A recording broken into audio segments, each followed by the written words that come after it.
friends, welcome back to Farm Girl Diaries. My name is Caitlin, and we are in the other side of a storm that was supposed to be really devastating for our area. This storm, I forget what its name was. It was named, and it did come up from the south, and I know the south definitely suffered a lot of catastrophic damage. There was a lot of power outages down south. I think the power outages are still continuing, but where I am, where we were located, they were talking about us having power outages too. And on top of just getting snow and getting ice, the temperatures are in the single digits, and then on top of power outages, not being able to heat your house, there were a lot of things that could have potentially happened that for the first time, everyone in my circle and everyone that I could see on social media and everyone around me, everyone was preparing for a worst case scenario. Where I am, we get snow. Snow is not ever a concern for us.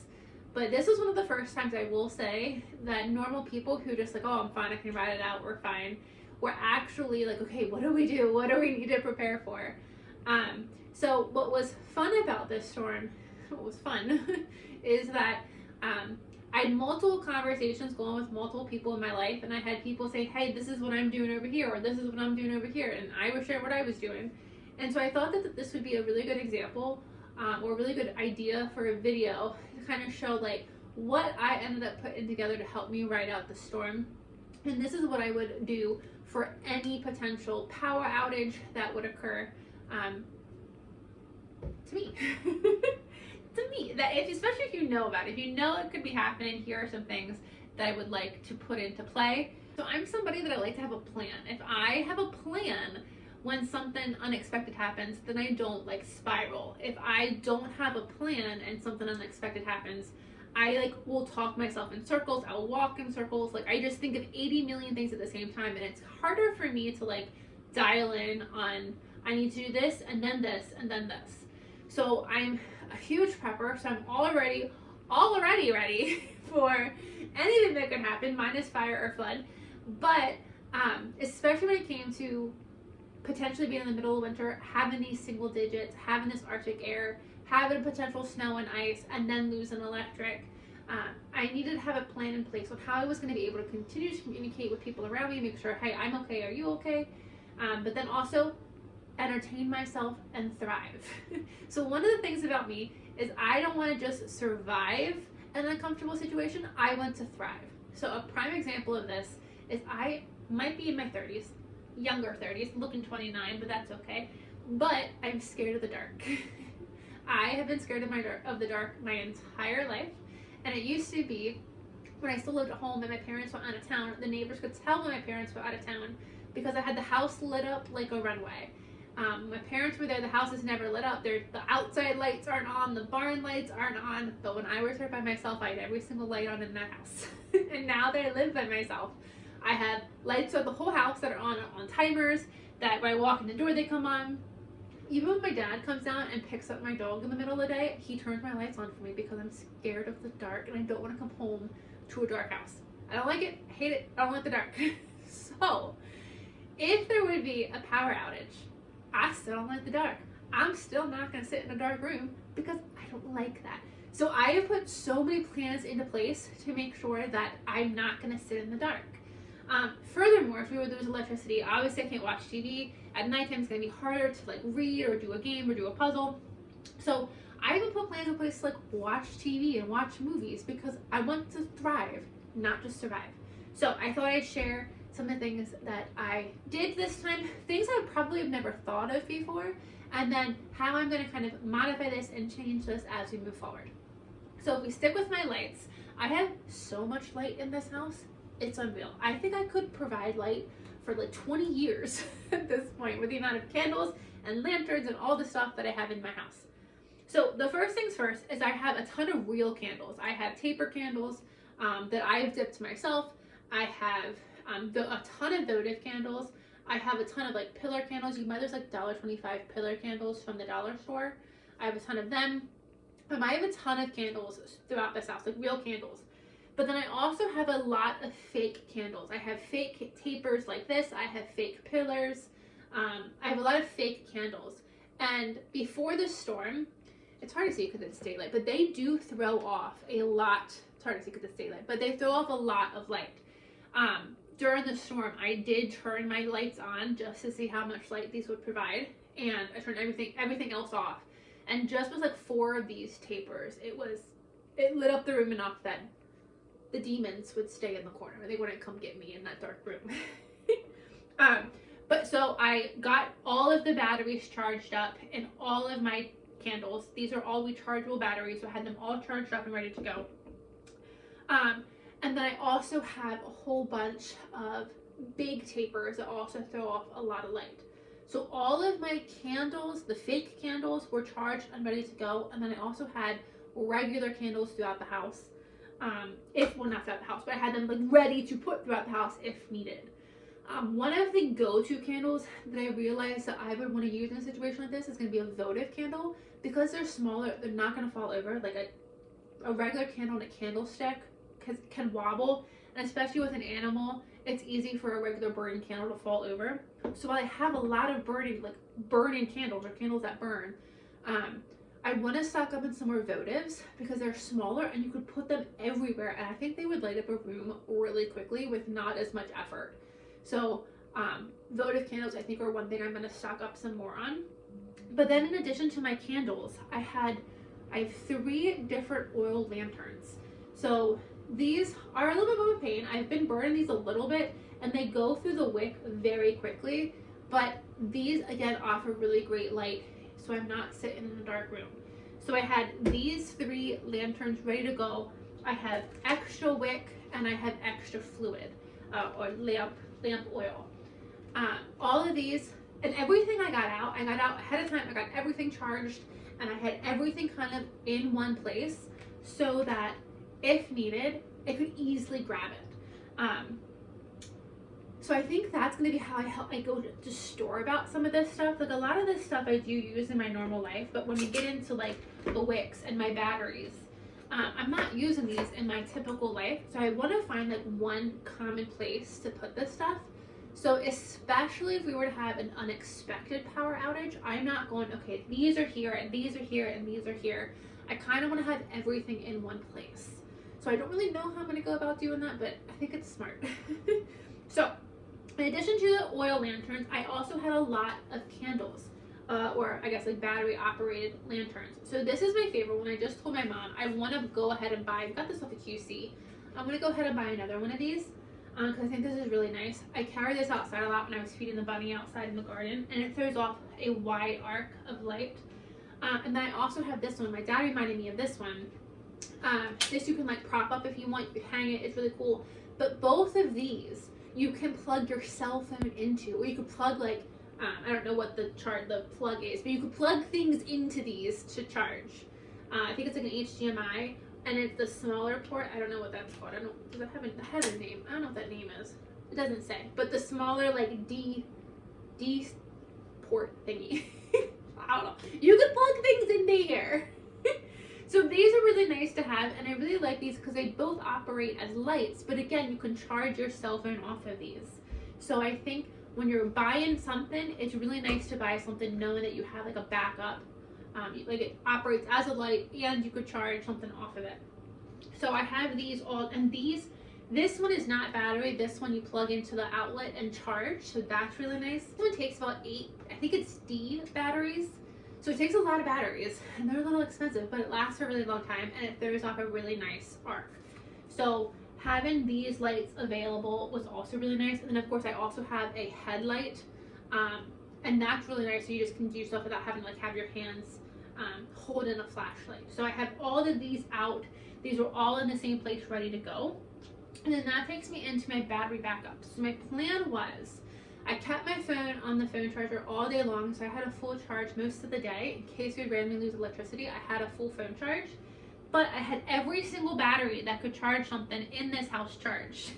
So I had 2 battery packs that my work gifted me. I have one that my mom gifted me. My dad lent me his, so I could use his. And then I also have a solar charger, where if I would have had sun, I could go out and I could charge this, and then once all this was dead, I could use this to charge my phone. But this is also charged up as well. And then as a last resort, I would have had to pull my truck out of the garage, but I do have a cigarette lighter and a plug in my truck, so I could have at least run the truck and got at least a little bit of a charge on my phone if I needed to make a call out. But these were like 5 different options, not including the lights, that would have charged my phone if I needed to. And so the nice plan was, I also have computers. I had multiple computers. I had every single computer with a full charge, so that at nighttime, when you can't read and you don't have electricity and it's dark, but you're not tired yet, I could have put on a movie. So I could have turned my phone to a hotspot and then able to access the internet to watch a movie or a TV show or something on one of the computers.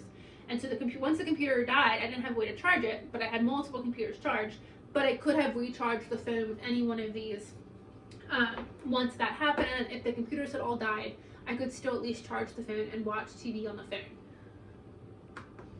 Again, I want to thrive, not just survive. I don't want to sit there in a cold house and just sit there and twiddle my thumbs. I want to live in relative comfort, and I like to be able to watch a movie or a TV show when we don't have electricity.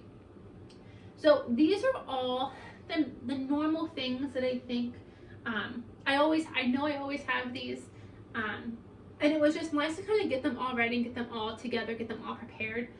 I do think, now these all hold charges really well. I typically take this one when I travel. I haven't traveled in a year, so I haven't plugged it in a year. And when I plugged her in, and she was still like 70% charged. So they hold their charge really well. So I'm thinking what I want to do is about once every 6 months, come out, get all the batteries, and get them all charged. That way, in case we would have an unexpected power outage, they're ready to go. And then I do have a battery charger. Like I said, a lot of my batteries are rechargeable batteries, and they do take a long time. They take a long time to charge. However, because they have this plug, the plug could get plugged into the lantern, they could get plugged into the light. I could still charge my rechargeable batteries for my candles and stuff in any of these options if I needed to. So that's still an option, but I also have regular batteries too. But it was nice to just kind of like get all this stuff out, take a look at it, and see what I have, maybe what holes I have, and thankfully I don't think I actually had that many holes. I think we were pretty prepared. So let's go. It's the middle of winter. We're going to have a power outage. Let's talk about heating for a second. Okay, so 2 things that really come to mind when you have a winter power outage is how do you eat and how do you heat your house. So for me, I'm really lucky. My stove is a gas stove, so eating for me was not at all a concern. What I did do, which I just thought would make life a little helpful, is I got a crock pot out and I put some soup. My dad actually made soup the day before. So I got a crock pot out Sunday morning and I put my soup in the crock pot and I just kind of put it on low, and I left it on low all day. I have a gas stove. I didn't need to do that, but I thought if the power went out, I wouldn't even have to worry about reheating that soup. It's in a crock pot. It's already warm. It's already good to go. So I thought that might be helpful, and I told a couple girlfriends who don't have gas stoves, and they did that same trick, had their crock pot going all day, and so whenever the electric would have went out, they already had a meal ready to go. So that was really nice. We actually made I advised them to make the meal the day before, so you knew it was cooked the whole way, and then you just let it sit like on warm or on low in the crock pot on Sunday. And then again, when you're outside snow blowing and shoveling, last thing you want to do is come in and make a hot meal, but you want a hot meal. So I really liked that. That was a new trick that I came up with this time that I think was a really good idea. So the gas stove for me was fine, but what my parents did is they do not have a gas stove, but they actually have an old camp stove that you just hook a little propane bottle up to, and they could cook that way. So my dad got that all set up and prepared in case they needed to cook that way. And so if you don't have a gas stove, having a way to do something, heat up something, is I think a really good smart idea. You can buy these little camp stoves pretty cheaply for maybe like $100, and you just attach a little propane bottle to, and then you can like at least boil something, open up a can of soup, heat something that way. I think it's a great option to have so that you can make sure that you're able to eat in case you don't have electric. And then I also do have fondue pots. You could at least boil water in a fondue pot or heat up like a soup in a fondue pot. So them I pick up at like thrift stores really cheaply a lot, and then just buy the little canister underneath, and that's really easy to get that as a cooking source if you need it. I also always keep wood in my garage, keep firewood in my garage, because it keeps it dry. So whenever I want to have a fire, I'm not like, oh god, it just poured buckets 2 days ago and my wood's all wet. I keep a good stash in my garage so that I can have a fire whenever I want. So I did make that mental note. I checked the wood I have in the garage. I have multiple fire pits that I could use. And I'm like, if I have to, I have the clothes, I can bundle up, I can build a fire outside, and I can cook over a fire if needed.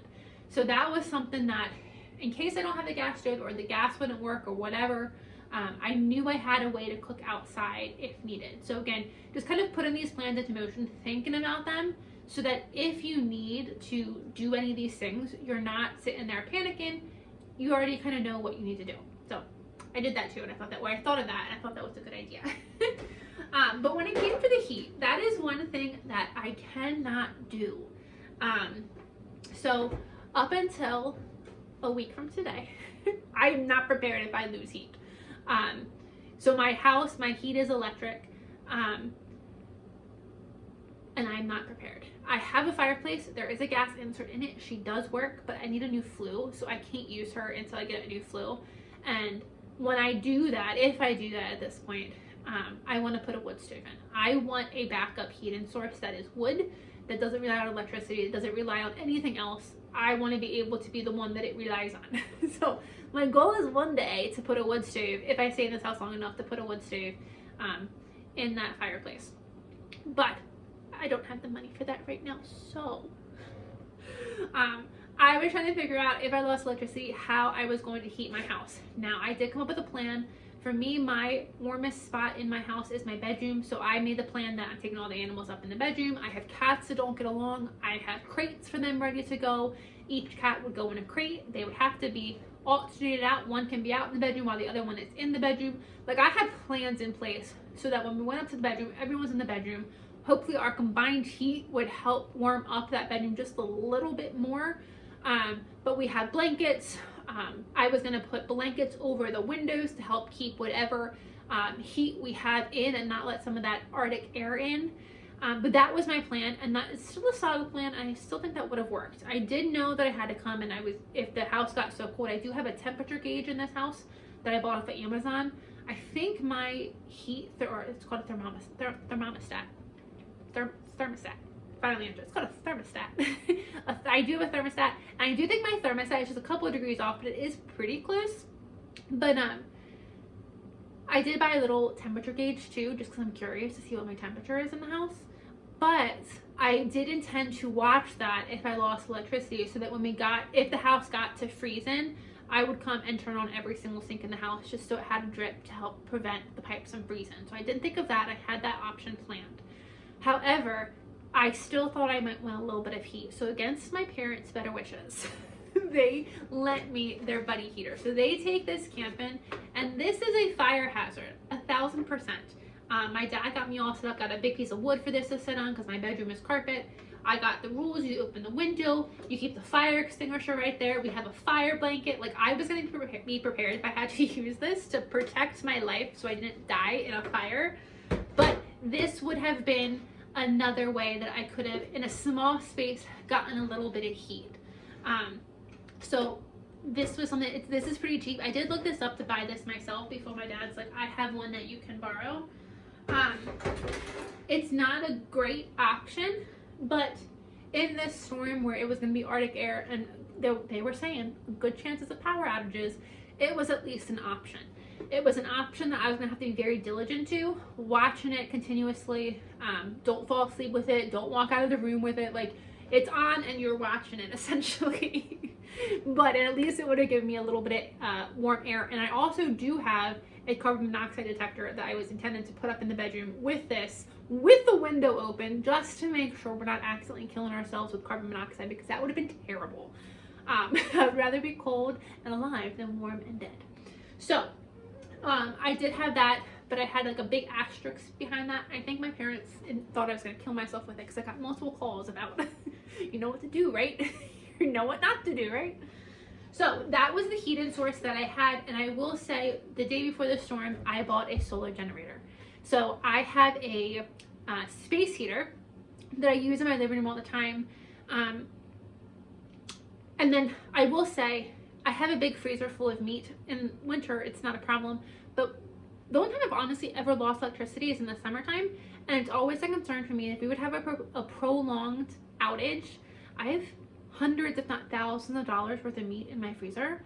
If I lost that, I did find out insurance will most likely cover it. However, I don't want to lose it. So I do feel a lot better about having a solar generator. I could have run the space heater with it, and I could run the freezer with it too. So I feel more prepared in general. So now heat is something that I can check off my list. I'll be able to move that solar generator around in the house if I needed to. But again, the plan is to pick one room, heat one room with that solar generator. So I have one space heater now. The solar generator doesn't get delivered until a week from today. So that's why I can't heat it until a week from today. Or technically a week and a day, because my parents will bring it down to me the day after. They'll go pick it up for me, and then they'll bring it down tomorrow, a week from tomorrow. So that'd be really nice to have. And then, so I'm going to pick up next winter, I'll pick up just one extra space heater. The space heater I have is probably 20 years old. So I don't want to have this generator and then go to actually use the space heater and then it dies and then I'm still screwed. So I do want to pick up a second space heater next winter. But I feel better having a solar generator. I think that will come in handy and be really nice to have for both the power outages. And then also, so I had the idea, so my house is cold and gas is expensive and electric is expensive. Both of my utilities, or actually all of my utilities, went up quite a bit this year. So I'm running my house super cold and it's really annoying. So I had the idea that when I get the solar generator, it takes 2 hours to charge it in the house and it takes 15 hours to charge it by sunlight. So I'm thinking, I haven't done this yet, so I don't know if this is gonna work or not, but I'm thinking I could use a generator to run, and I think it's largely silent. My dad has the exact same one that I bought, and so I think it's largely silent. I'm thinking I could use that to run my space heater, so I could heat up my living room and then like charge the generator with the solar, so it would be free electricity to heat my living room because I'm so cold all the time. I feel like that might be a brilliant idea. It might not work, but that's what my thought process is. So rather than just using this generator for like an emergency, I got the Jackery, so I think it's pretty silent. I could use it now to make myself warmer for free. So I like that plan. So the very last thing that I want to talk about is water. So we brought in a lot of water for me for this storm. So I already ship my water from my parents to my house. My parents live on a well and they have really good water, and my city water used to be fine, and over the past like 5 years they did something to it that it's terrible, and it used to keep my sourdough starter alive, and now not only does it kill my sourdough starter, I'm starting to notice my plants are struggling. So I'm wondering if it's also starting to kill my plants. It might just be the cold air, I don't really know, but either way, I don't drink my water. So I ship all my water into my parents' house. So we had, up until the storm, I have a big 5-gallon one of these that we filled up, and I have an additional, I think it's 7.5 gallons of smaller containers ready, filled up, ready to put into the 5 gallons. So total, I think I had like 12.5 gallons, I think, of water that we brought in like a couple of days before the storm. And then my parents also filled this up for me, again, as just an extra water source in case I might be stuck here for a couple of weeks, or not a couple weeks, a couple more days. So I made sure I had plenty of water. So that was nice. So water was really something that I know a lot of people are struggling to buy in the stores. So one thing I thought about too is reach out to your friends and your family. Grab your containers and fill up your containers at their house. I know my girlfriend lives down, she also has a well, and she offered if I needed to, like I could have gone and gotten water from her house. So just fill up some empty milk jugs with water, bring containers with water. Rather than just going to the store and having to buy gallons or buy plastic bottles, reach out to your friends and your family that might be on wells that can fill up your water for you. Or if you have good city water, if you have good water, rather than going out and buying water, just start filling some containers with water in preparation for this storm. And then you could use this to like flush your toilets, you could use this to brush your teeth, you could use this for drinking, you could use this for cooking, whatever you needed to do. But this seemed like a much smarter decision than just going and buying water from the store. Like, fill it up from your house ahead of time before it's gone, and you don't have to spend any money on that option. So So I just wanted to go over a few of the things that I did here to prep for this storm. I am entirely confident that if I needed to, I could have ridden out whatever this storm threw at us in quite relative comfort. I'm not gonna lie. Once I have this generator, I will be so set, it's not even funny. I could charge my laptop off of here so I could really keep the computers charged. It could run some lights for me, so I'm definitely not gonna be sitting in the dark. So with all the things that I have already, I am so prepared for the end of the world. Bring on the zombies, because I am ready. But this was a great time for a lot of people to kind of realize, hey, we need to have some extra things. This also, because in my area we didn't lose power, it brought to the surface a lot of things that people were missing. People said, oh, maybe I needed more candles, or this is what I need to do next time, or I only had one battery charger, maybe I should pick up a second one. So times like this where you don't actually need the stuff, but you're prepared just in case you do, might help show some holes in your preps that you might want to fix, so that if an unexpected power outage would happen, you're prepared. The goal is to thrive, not just survive. I want to live like I'm on a cloud. No matter what is going on in the outside world, I want to be happy. So that's it for this video. Thank you guys for joining me. If you did something differently than I did, share what you did in preparation for the storm. I'll talk to you guys later. Bye, friends.